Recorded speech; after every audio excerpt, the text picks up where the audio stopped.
Salut à tous.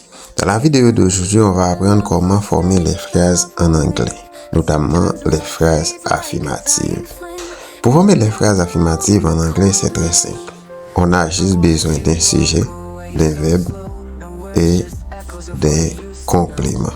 Ce complément peut être un complément d'objet direct, un complément d'objet indirect ou un complément circonstanciel. Ça va dépendre du contexte. Pour former les phrases en anglais, notamment les phrases affirmatives, c'est très simple. On a juste besoin d'un sujet. Ce sujet peut être un couple nominal, un nom ou un pronom personnel.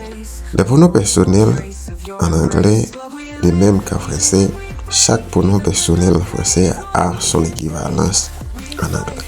On utilise I pour je, you pour tu et vous, parce qu'en anglais, il n'y a pas les vouvoiements et les tutoiements. On utilise you et pour vous et pour tu. On utilise he pour il à la troisième personne du singulier, she pour elle, toujours à la troisième personne du singulier, et it pour il et elle, dépendamment s'il s'agit d'une chose ou d'un animal. Mais pour une personne, on utilise he et she, dépendamment si c'est masculin ou féminin. On utilise we pour nous et you pour tu et vous, et pour il et elle à la troisième personne du pluriel, on utilise they. Commençons par former une phrase simple. Pour les verbes en anglais, le présent de l'indicatif, la forme verbale ne change pas. On enlève juste to, généralement pour les verbes ordinaires. Cependant, il y a quelques rares verbes où la forme verbale est changée, par exemple le verbe to be et d'autres verbes. Si l'on doit commencer par former une phrase simple, je joue au football. I pour le sujet, play pour les verbes jouer et football, ça va rester football. I play football every day. Là, on ajoute un complément circonstanciel.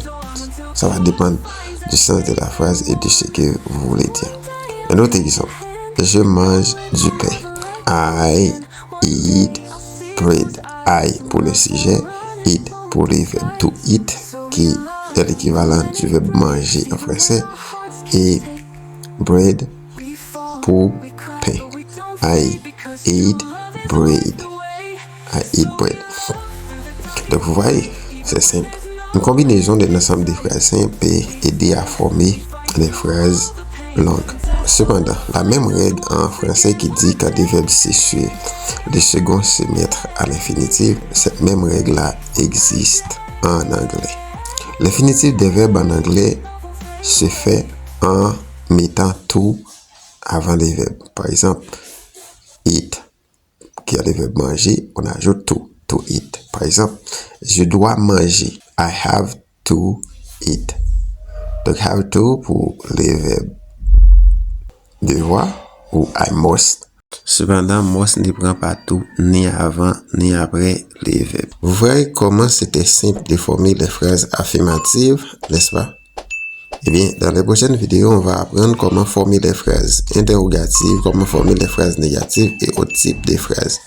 Alors, n'oubliez pas de liker, de laisser un commentaire et surtout de vous abonner à la chaîne pour ne pas rater les autres vidéos à venir.